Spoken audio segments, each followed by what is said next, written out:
Hello, everybody. It's meteorologist Hutch Johnson. Coming up in this weather update, we're going to talk a little bit about how much rain we've had. It's been pretty dry. That drought monitor, we'll update you on that, and we'll take a look at that long-range precipitation forecast. That's next in rapid style on Hutch's Weather. Now, a Hutch's Weather Update with Chief Meteorologist Hutch Johnson, brought to you by Robert Gibb & Sons.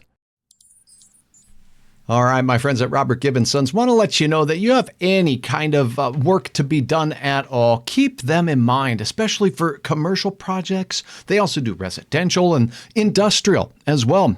And they have quality technicians, and they do not mess around because they have quality equipment. Get the job done and get the job done right with Robert Gibb & Sons. Call them today. Tell them Hutch sent you. Now let's take a look at what's going on with our forecast. And we're going to start with a look at this. Number one, how much rain did we get yesterday? It drizzled for a few hours and geez, under 5/100ths of an inch of rain in and around Cass and Clay counties. Just not a lot of rain out there. As we take a closer look, you could see we did have those passing persistent showers, but it just didn't amount to much. So the lawns are looking dry out there. What's the outlook? Well, let's talk a little bit about this long range forecast.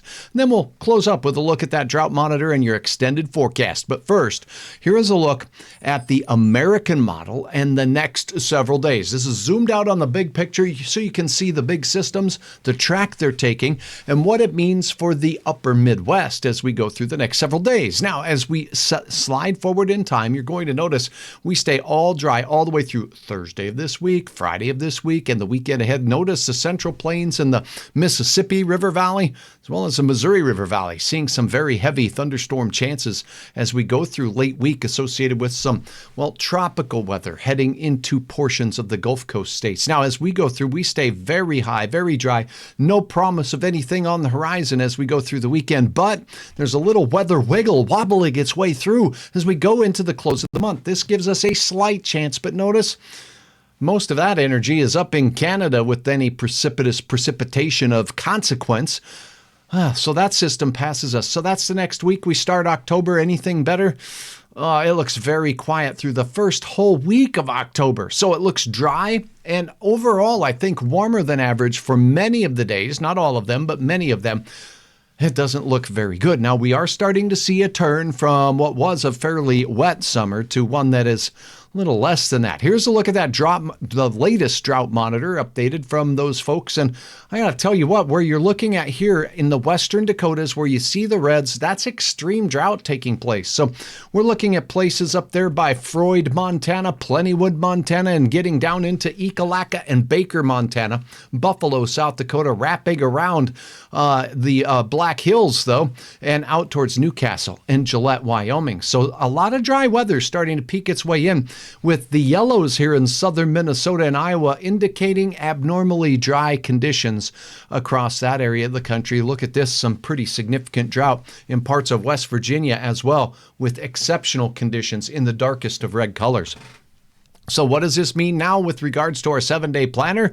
I got you covered. Here's what you need to know as we go through the rest of the night tonight. Get out and enjoy. Tomorrow and Thursday will be quite warm. 80 to 85 for many. If you're in Lakes Country and in the far north, temperatures may not be quite as warm. We're talking still, though, near 80 degrees and upper 70s. We'll be in the upper 70s as we cool off just a pinch with a little weather wiggle wobbling its way through Friday. The weekend looks delightful. The next significant rain chance that we talked about will mainly be north, and temperatures will really cool off down into, look at that, low 60s as we begin the month of October, but that won't last long, as we just showed you on that long-range outlook. Again, I'm meteorologist Hutch Johnson. I sure look forward to having you upload your content to Hutch's Weather right here on hutchesweather.com. It's a great place for you to share photos of things like the color that's going on outside, and you can always do that by scrolling through the page. You can look right at the very top right here. We've got a link to the fall colors from the Minnesota Department of Natural Resources. Check out the colors, see where they're the best, and then don't forget to scroll to the bottom of the page on any of your devices to upload your photos and videos of nature or anything weather. All right, that's a look at your weather for this Tuesday night. I'm meteorologist Hutch Johnson. A pleasure having you with us right here. Subscribe on YouTube. Don't forget to click that follow button on Facebook. And as always, no matter where you are, no matter when you're there, hutchesweather.com is there for you.